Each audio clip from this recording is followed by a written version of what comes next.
The house stood at the edge of the neighborhood, its peeling paint and sagging porch a testament to years of neglect. A wrought iron gate hung askew on its hinges, and the yard was overrun with weeds that whispered against the windless air. It wasn't much to look at, but for someone like me, desperate for a fresh start and strapped for cash, it felt like a beacon of hope. Inside, the smell of age, dust, wood rot, and faint mildew hung heavy, but I chose to see potential instead of decay.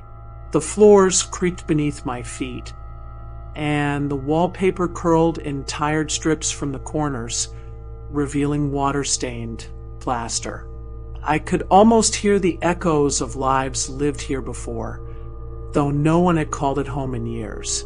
I dragged my single suitcase across the threshold and set it down in what could generously be called a living room. The space was suffused with a murky sort of light from a bulb that flickered in protest when I flipped the switch. The kitchen wasn't much better. Its appliances were relics from another time, their surfaces pitted with rust and grime. Still, it was mine. The realtor had been apologetic about the condition, but insistent about the deal. No deposit, a rent so low it felt suspicious, and the freedom to leave whenever I wanted. She assured me the previous tenant had simply left in a hurry, but something in her eyes hinted that she wasn't telling me everything.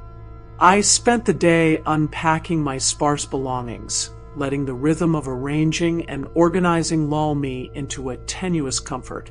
By the time the sun dipped low, its last light stretching long and jagged through the cracked blinds, I was exhausted.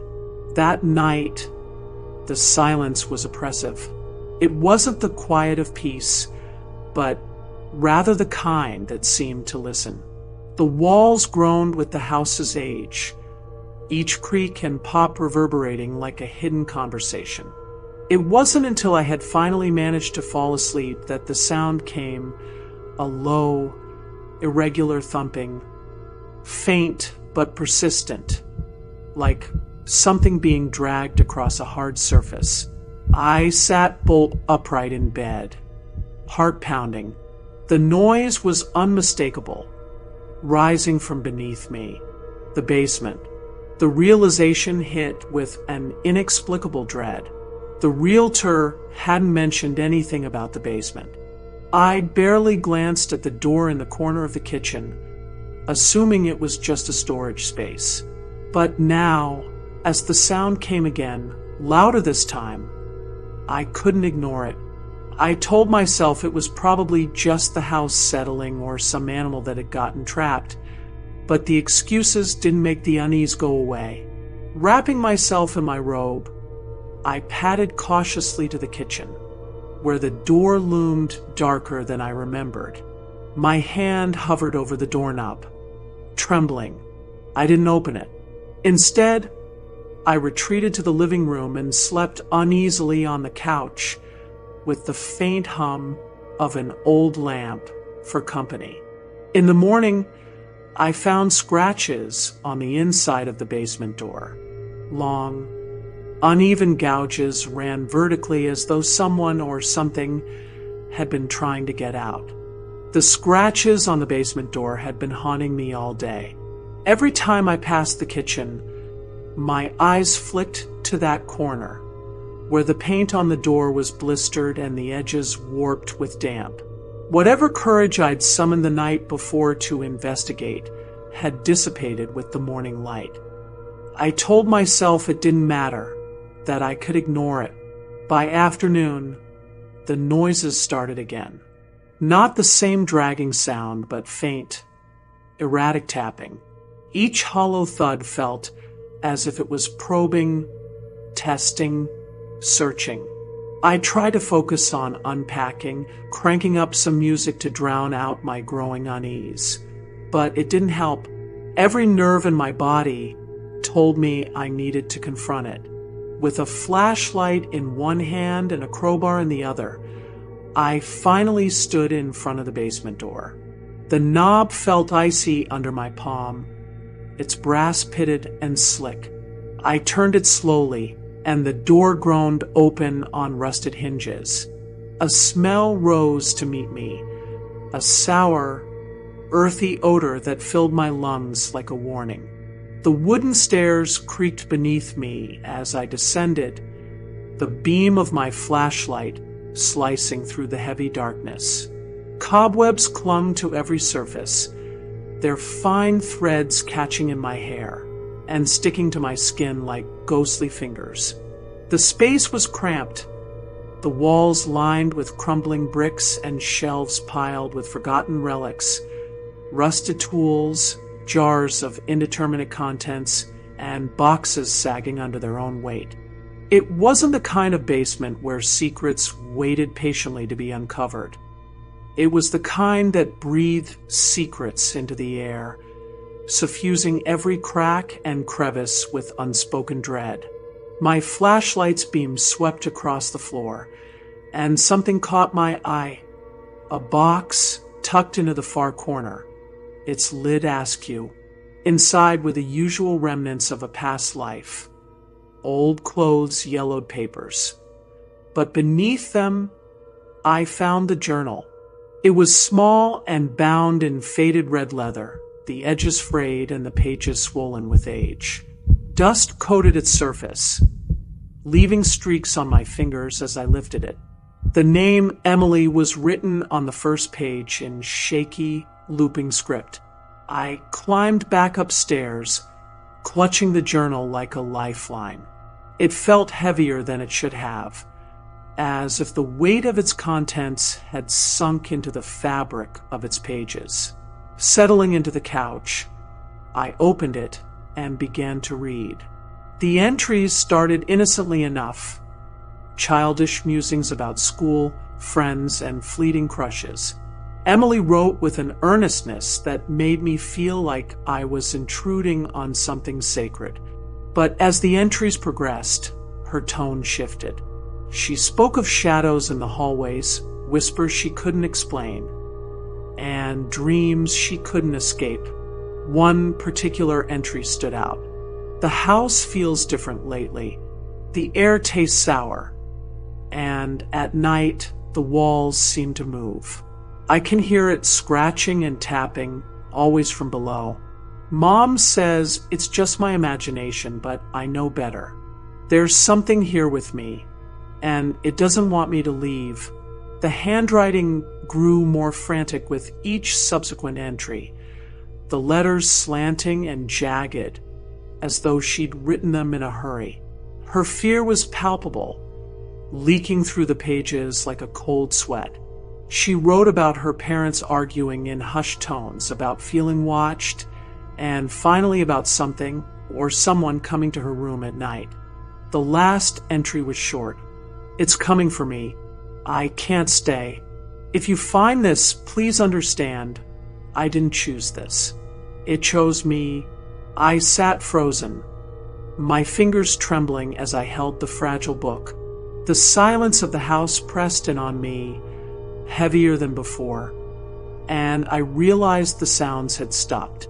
Or maybe they were just waiting. I didn't sleep that night. How could I, after reading Emily's desperate words? The journal lay open on the coffee table, its pages curling slightly in the damp air, as though it was breathing along with me. I had the absurd feeling that if I closed it, I'd trap something inside, or worse, release it. Morning light clawed its way through the blinds, but the house still felt heavy, cloaked in a twilight that shouldn't have lingered. I distracted myself with mundane tasks, unpacking, cleaning, rearranging furniture, anything to push the journal and its implications out of my mind. But the house wouldn't let me forget. It started small. My coffee mug wasn't where I'd left it. The stack of books on the nightstand had shifted, the spines no longer aligned. I told myself I was just tired, my mind playing tricks, but The unease coiled tighter with every misplaced object. By afternoon, the occurrences had grown bolder. The bathroom door slammed shut while I was in the kitchen, the sound reverberating like a gunshot through the empty house. My flashlight, left carelessly on the counter, rolled itself onto the floor with no discernible cause. Shadows flickered at the edges of my vision, always darting out of reach before I could turn to face them. And then there were the walls. They didn't shift, not exactly, but the light in the house seemed to warp against them. The shadows cast by furniture stretched and twisted in unnatural ways, creating shapes that shouldn't exist. One shadow in particular seemed to linger, long and thin with a jagged, angular head. It stood too still, like a figure carved out of night itself. I tried to laugh it off, to call it a trick of the light, but the sound caught in my throat. That evening, I returned to the journal. I needed answers. Emily's words had become an obsession, her terror as vivid to me as the room around me. I flipped to the later entries, hoping to piece together the mystery of her disappearance. She wrote of someone she called the figure. The entries didn't name it outright, but the way she described its presence, silent, invasive, always watching, made it clear this was no ordinary person. It knows me. It knows what I'm afraid of, what I dream about. I don't remember when it first came, but now it's everywhere. It leaves things for me to find. Small pieces of itself. Small pieces. The words sent a chill through me. She didn't elaborate, but my imagination filled in the blanks. Fragments of hair, scraps of cloth, or something worse. Her final entries spoke of a growing urgency. It doesn't like the light. It stays in the corners, but I know it's watching. I can feel it when I breathe. I don't think I can fight it anymore. The words seem to vibrate off the page, resonating with the strange occurrences around me. I glanced toward the corner of the room where the shadow had lingered earlier. It wasn't there now, but the space seemed darker than it should have been, as if it was waiting for the sun to sink just a little lower. As the day bled into night, I felt a deep primal instinct kick in, the urge to leave, to pack my things and flee, leaving this cursed house behind. But I couldn't. Not yet. Emily's story had hooked itself into me, its jagged edges pulling me deeper into its darkness. The walls creaked as the house settled around me, a sound that could have been benign anywhere else. But here, it felt like a warning, or a promise. I spent the next morning scouring the local library, a cramped and dusty relic of a time when knowledge was pressed between pages instead of glowing on screens. I had to know more about the house, about Emily, about whatever had taken root there, intertwining its existence with the walls, the floors, the air. The librarian, a severe woman with wire-rimmed glasses, barely looked up as I requested the property records. Her indifference was a comfort. It meant I didn't have to explain why I was digging through decades of history. The house, I learned, had been built in 1913 by a reclusive merchant named Cyrus Alder. It was his dream home, though local gossip suggested his dreams were of the darker sort. Alder vanished in 1924, leaving behind a wife who refused to speak of him, and a trail of rumors that painted him as everything from an occultist to a murderer. But the house's history didn't end with him. Newspaper clippings revealed a string of disappearances linked to the property, each separated by decades. Tenants who vanished without a trace, their belongings left behind, as though they had stepped out for a moment and never returned. Police reports were sparse and unsatisfying, filled with phrases like "no evidence of foul play" and "case remains open." One article stood out, a 1987 piece on a teenage girl named Emily Hargrove. She had rented the basement apartment with her mother, who worked night shifts to make ends meet. Emily had been described as a quiet, artistic girl who kept to herself. She disappeared in the dead of winter, leaving behind only her diary and an empty bedroom. Her mother swore she had heard Emily's voice calling to her from the basement for weeks after the disappearance. I shut the file with trembling hands, the edges of the paper brittle against my fingertips. Emily wasn't the only one, and she wasn't the first. Back at the house, the atmosphere felt denser, as though the walls were absorbing every piece of information I'd unearthed. I could almost hear it breathing around me, a low, guttural sound that made my stomach churn. The diary called to me, but I hesitated before opening it again. My hands hovered over its worn cover, uncertain whether I was prepared to dive deeper. But curiosity, or desperation, won out. The next entries were fragmented, Emily's handwriting slanting wildly across the page. She wrote about the figure in more detail, her words crackling with fear. "It's not just in the house. It is the house. It's in the walls, the floors. It listens. It learns. It wants something from me, but I don't know what." Her words mirrored my own unease. Objects were moving on their own again. A chair that I knew I'd pushed under the table now sat cockeyed in the middle of the kitchen. My keys, left on the counter, had disappeared entirely. The house was rearranging itself, shaping its space to something unseen. And then there was the voice. It came that night, soft and almost musical, a humming sound that drifted through the vents. At first, I thought it was coming from outside, maybe the wind catching on the rusted gutters. But no, it was inside, moving through the walls like a pulse. Emily's diary described it perfectly. It doesn't speak in words. It's more like a song, but not one I can understand. It's always there, just loud enough to make me wonder if I'm imagining it. I wasn't imagining it. The humming grew louder as the night deepened, accompanied by faint knocks and scratching sounds. I pressed my ear to the wall, desperate to locate the source, and the vibrations felt alive, like a heartbeat thrumming just beneath the plaster. It wasn't just Emily. Something older and far darker was tangled in the house's history, buried under layers of neglect and silence. And it was awake. That night, sleep eluded me entirely.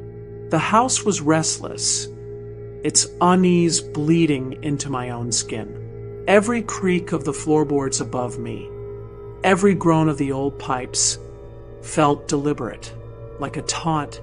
I paced the living room, its sparse furnishings casting misshapen shadows under the dim light of a single bulb.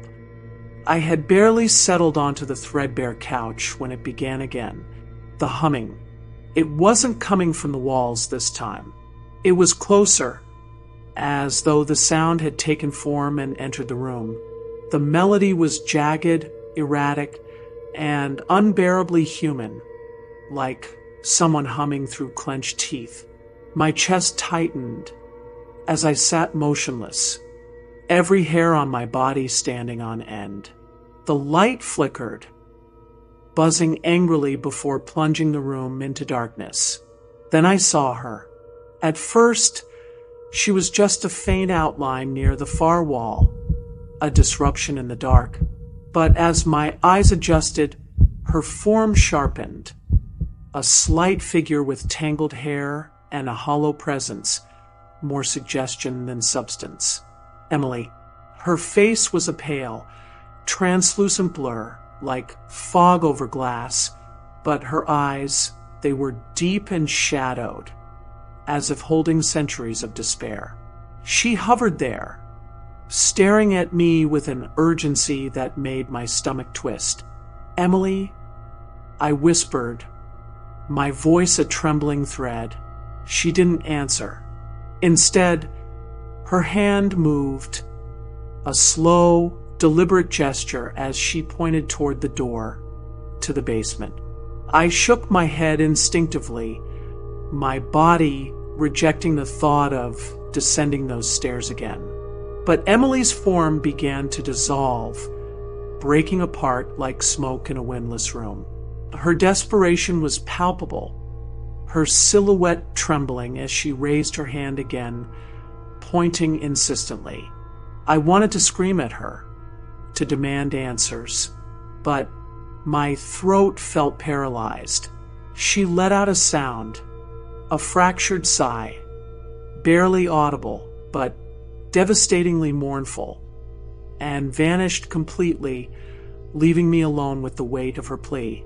The encounter left me raw, my nerves frayed to the edge of breaking. I spent the next day obsessing over the diary, searching its pages for anything I might have missed. Emily's words began to take on new meaning, her fears now more real than I had ever imagined. I've seen it. I think it knows that I see it. I can feel its anger. The more I read, the more I realized that Emily's writings weren't just a chronicle of her fear. They were a warning. Every entry built upon the last, her tone shifting from confusion to terror as she described the presence in the house. It watches me, but it doesn't always stay hidden. Sometimes, I think it wants me to know it's there. Her words mirrored my own experience, and I couldn't shake the feeling that the same malevolence had now turned its attention toward me. By the time night fell, the house felt different again. The air wasn't just heavy, it was suffocating, oppressive, as though the walls were closing in. I avoided the basement door entirely, terrified of what might happen if I even glanced in its direction. But Emily wasn't done with me. She appeared again just as the clock struck midnight, her presence more vivid than before. This time, she stood in the hallway, her head tilted in sorrow or perhaps frustration. Her hand moved faster now, pointing not just to the basement, but to the floor beneath her feet. The boards creaked under her ghostly touch, the sound sharp and deliberate. I understood what she wanted. There was something hidden, buried beneath the floor. My fear collided with a deep, aching compassion for her. Whatever had happened to Emily, she was trapped, desperate to reveal the truth. I forced myself to speak. "What do you want me to do?" Her head turned sharply toward me, her eyes wide with urgency.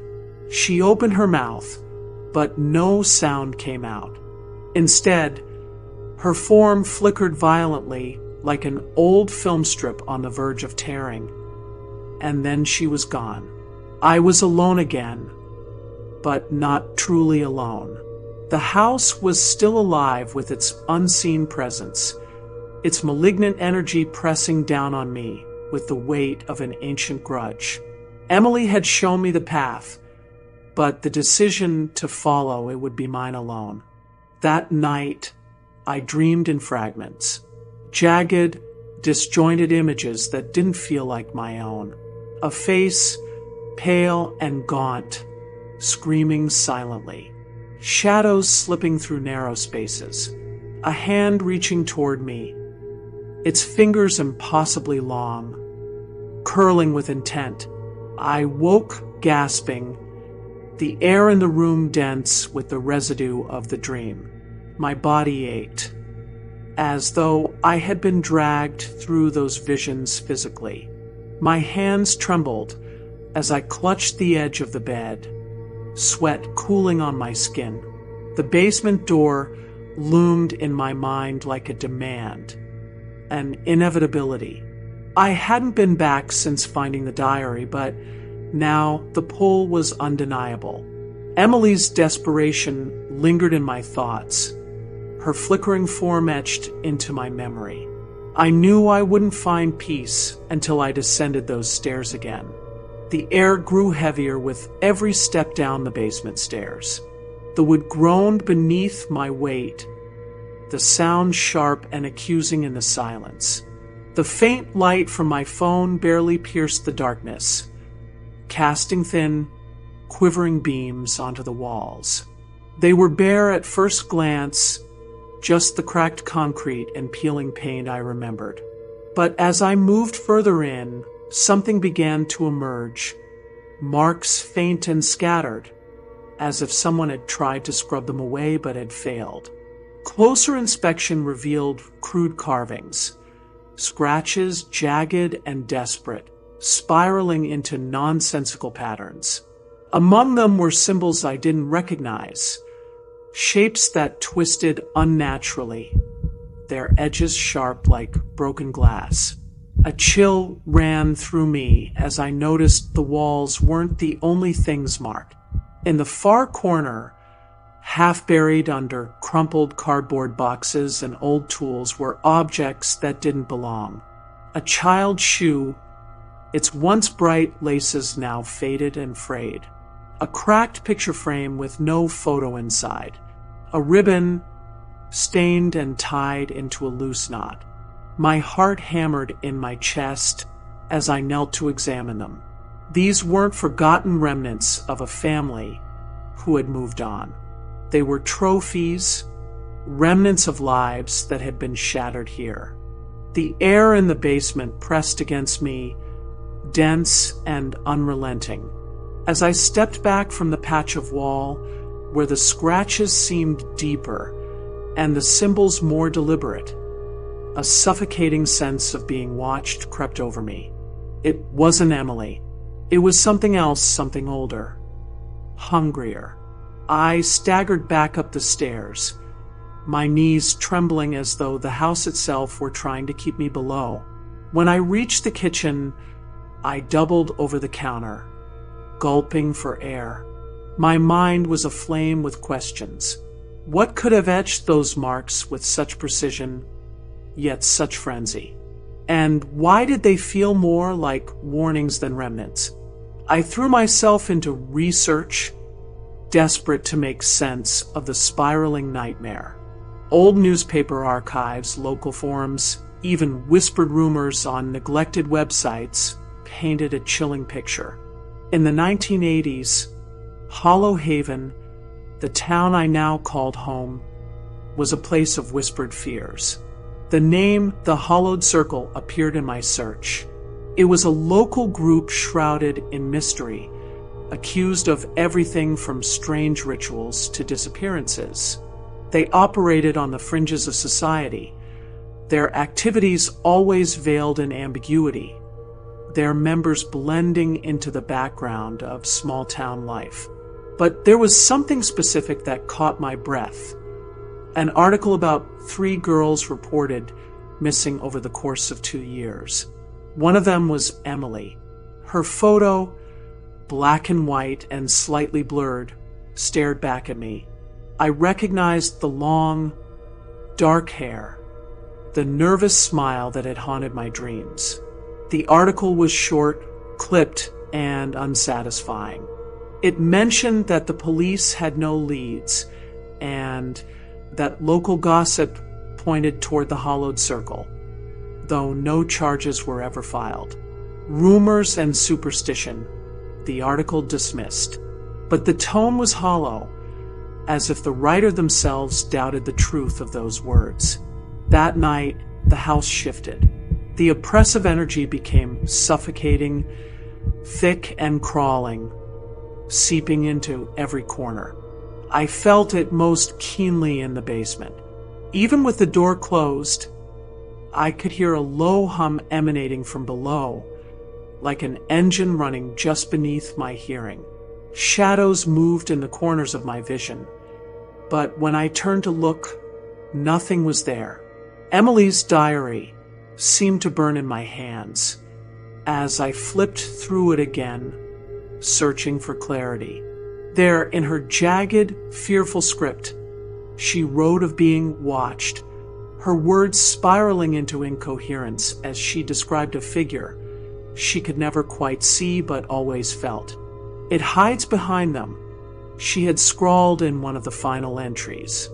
It's them, but it's not. I can't escape. I'm part of it now. My stomach churned. Them? Who was she talking about? The cult? Something else? I was beginning to understand that Emily wasn't just trying to warn me. She was trying to protect me. And as I sat there clutching the diary, the realization dawned cold and sharp. Whatever had claimed her was still here, and it was waiting for me. The air crackled with something unspoken as I sat in the dim light of my bedroom. The diary spread open before me. Emily's words pulsed on the page like a heartbeat, fragmented pleas and confessions mingling in chaotic desperation. I ran my fingers over the ink, as if somehow that tactile connection might bridge the chasm of time and pull her closer. And then it happened. The room shifted subtly, a faint ripple in the air, like the shimmer of heat on a distant road. The shadows along the edges of the walls stretched unnaturally, pooling together in a patch near the window. My body froze, but my mind screamed. Emily? The word escaped my lips in a tremor, more instinct than thought.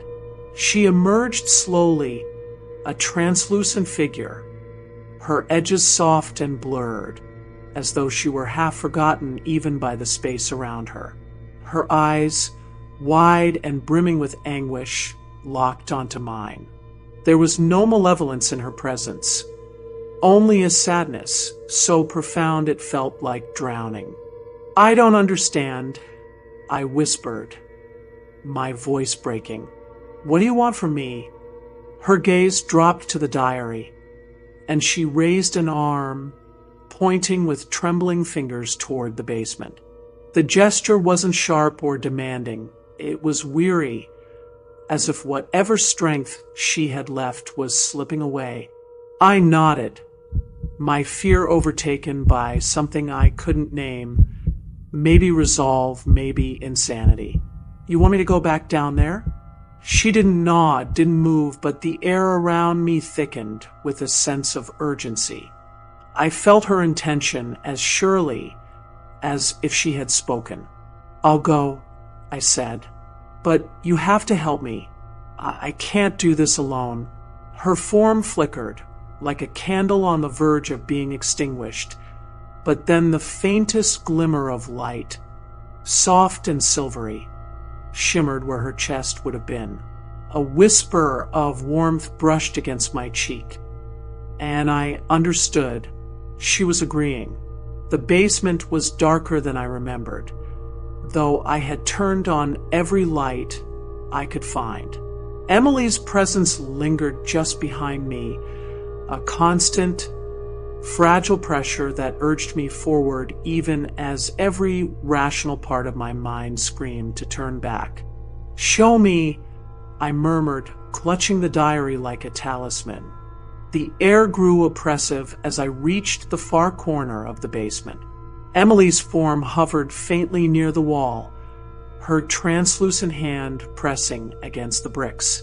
Slowly, I followed her lead, brushing aside cobwebs and old crates. My fingers caught on something, a slight indentation in the mortar, worn smooth by years of neglect, but still discernible. As I pressed against it, the wall groaned, a hidden panel sliding open with a reluctant scrape. The smell hit me first, stale, metallic, and faintly sweet. Inside the narrow cavity were objects, worn clothes, a rusted locket, a pair of shoes caked in dirt, and a small book, not unlike Emily's diary. its cover marred with stains I didn't want to identify. Emily's form shimmered violently as I opened the book. The words inside were jagged and fevered, describing rituals and whispered promises, desperation bleeding into madness. It wasn't her handwriting. It belonged to someone else. Someone who had lived in this house long before Emily had. Someone who had invited something dark and unrelenting into this space. Emily's faint outline seemed to curl inward, her pain palpable. She wasn't just guiding me to this. She was warning me. Whatever had begun in this house wasn't over. It wasn't even close. And now I realized I was part of it too. The hidden compartment was deeper than I expected. As I slid the rusted panel further open, a chill poured out, carrying the scent of earth and something acrid. My flashlight beam jittered, the weak bulb casting harsh shadows on the uneven walls. Behind me, Emily's faint form remained close, her presence a tether between my courage and the abyss. I stepped inside. The space was cramped, forcing me to crouch.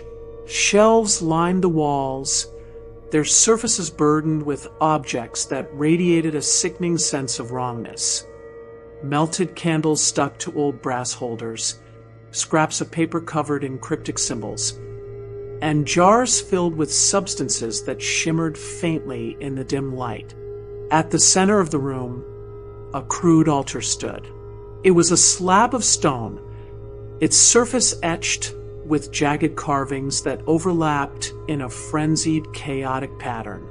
Dried stains marred its edges, their dark brown color too reminiscent of something vital. On the floor around the altar lay a collection of trinkets, lockets, hair ribbons, and small toys. I didn't need to guess whose they were. I knelt cautiously, reaching for one of the ribbons. It disintegrated at my touch, the fabric crumbling into powder, as if time itself had conspired to erase its owner. My stomach churned, but I forced myself to continue, my fingers brushing against something heavier. Metal. It was a knife, its blade dulled and pitted with age. The handle was wrapped in strips of what looked like leather, though I knew better than to assume. Carved into the blade was a symbol that matched the ones etched on the altar, a looping design that seemed to twist in on itself endlessly. Emily's presence grew stronger, her form flickering wildly. She hovered near the altar, pointing at something beneath it. Her urgency pushed me forward, and I hesitated only briefly before shoving the altar aside. The ground underneath was disturbed, the dirt loose and uneven. I dug with my hands, my nails cracking against the packed earth as I unearthed a box, a small, weathered thing bound with twine. My hands shook as I untied it, the rough fibers slicing into my fingers. Inside were photographs, their edges curled with age. They depicted people in the same basement, their faces obscured by masks that mimicked the twisted symbol on the blade. Each figure held an object, a child's shoe, a stuffed animal, displayed with a reverence that turned my stomach. Scattered among the photos were letters, their ink smeared, but still legible. The writing was hurried, panicked, detailing instructions for ceremonies meant to bind the gift and sustain the hunger. It was clear this cult hadn't simply worshipped the entity in the house. They had fed it. Emily's figure trembled violently now, her form bending and twisting as though the discovery was unraveling her. I stared at her, my heart breaking for the girl who had suffered so much, but when I looked closer, I realized her attention wasn't on me. She was staring past me into the dark recesses of the basement. Slowly, I turned. In the farthest corner, beyond the reach of my flashlight, the shadows deepened unnaturally. They rippled and swayed, and for the first time, I felt it. The thing that Emily had been warning me about wasn't just a part of the house. It was the house, and now it knew I had found its secret. The shadows surged, peeling themselves away from the basement walls like living tar. My flashlight flickered, struggling against the oppressive blackness that crawled toward me. A guttural sound reverberated through the space. Not a voice, but something deeper, primal, and wrong.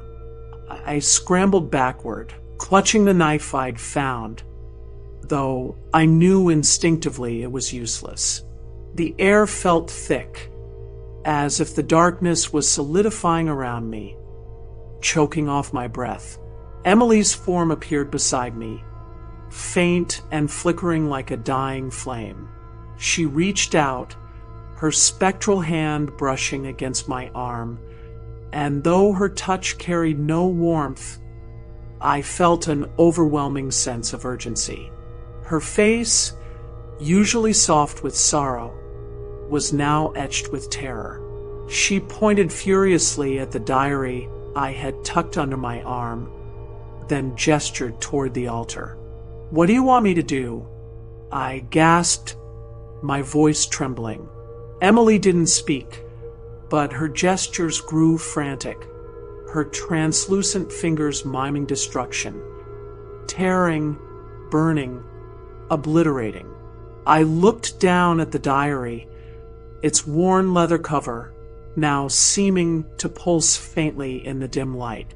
The shadows closed in, their formless mass coiling around the edges of the room.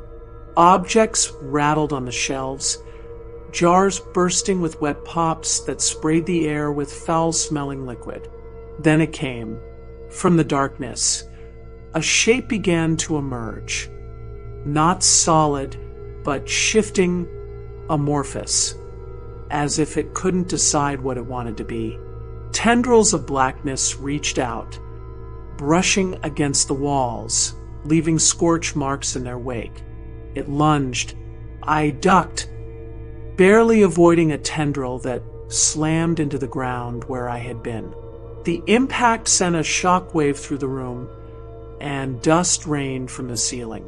My pulse pounded in my ears as I scrambled toward the altar, Emily's fading presence guiding me. "Destroy it," a voice whispered. Not hers, not mine, but something ancient and resonant. The diary felt heavy in my hands, its once muted energy now vibrating violently. I flipped it open, scanning the pages. They were alive with words I hadn't seen before, symbols writhing across the paper like insects. The entity roared, its form filling the room. Its fury was palpable, an oppressive weight pressing against my chest. It didn't want me to destroy the diary. Whatever power bound it to this place was anchored within those pages. Emily's ghostly form flickered weakly, her outline disintegrating like smoke caught in a breeze. Her eyes locked onto mine, a silent plea shining in their fading light. I hesitated, the weight of the choice crushing me. Destroying the diary might sever the entity's hold, but what would happen to Emily? The entity struck again, a tendril wrapping around my leg and pulling me down. Pain shot through me as I hit the ground hard, my flashlight spinning away. The darkness enveloped me, and I felt the cold burn of its touch creeping up my skin. With a scream, I wrenched myself free and stumbled to the altar. Gripping the diary with trembling hands, I tore at its fragile spine. The pages resisted, as if they were alive, but I didn't stop. The first page ripped free, and a deafening scream filled the room. Not human, not Emily. The shadows recoiled, their form wavering. I tore again and again, each page destroyed, loosening the entity's grip.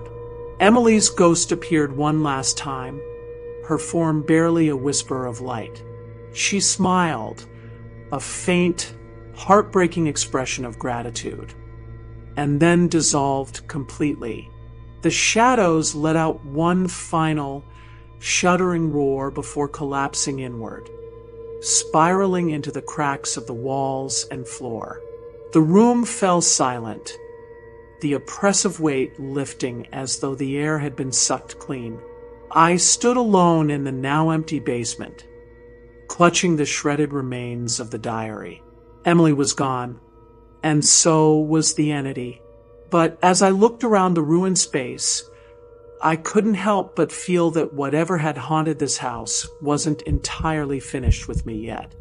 The basement was silent, but not the peaceful kind. It was the kind of silence that screamed in your ears, as if the very air was holding its breath, waiting. I knew the fight wasn't over. I knew the malignant presence still watched me, patient, lurking. Each breath I took felt like the last one I would ever have before being swallowed by that darkness. The candlelight flickered, hesitant, casting shadows over the filthy floor, barely illuminating the outlines of old boxes and the remnants of what I had destroyed.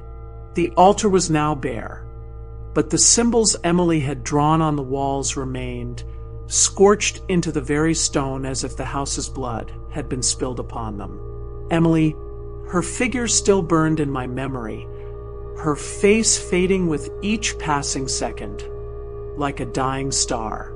I could feel her absence, the weight of it pressing down on me. And I knew that if I didn't finish what I'd started, that force we'd been running from would return, stronger than ever. The night felt heavy, stifling. An increasing pressure was squeezing my chest, as if the walls of the house themselves were trying to crush me. I focused on the instructions Emily had left me, etched in my mind like a terrifying vision, pure desperation tangled with pain. She had shown me what to do, what to use to finally break the cycle. At first, I thought it was impossible. An improvised ritual, a distorted puzzle pieced together from fragments that didn't quite fit. But now, there was no choice.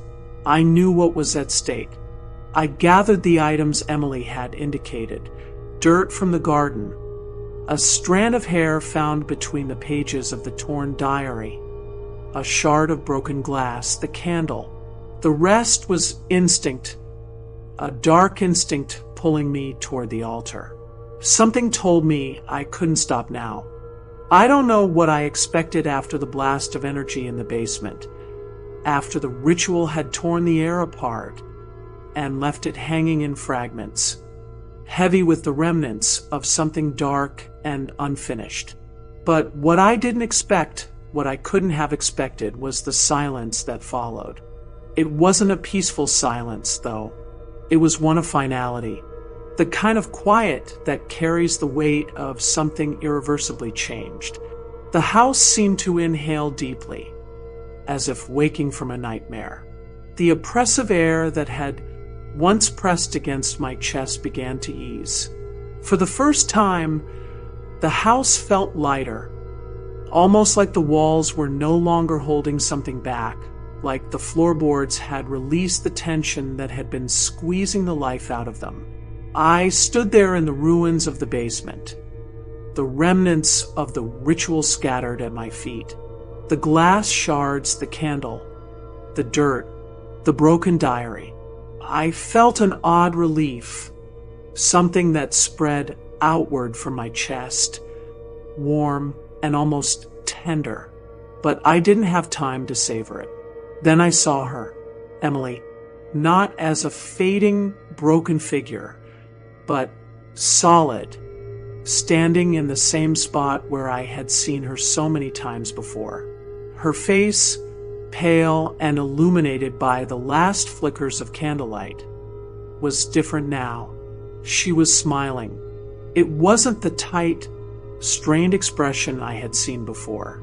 It was full of gratitude, of peace. She moved toward me, and I felt my heart catch in my throat. Her presence was no longer a weight. It was light, and I could see in her eyes something that wasn't there before: freedom.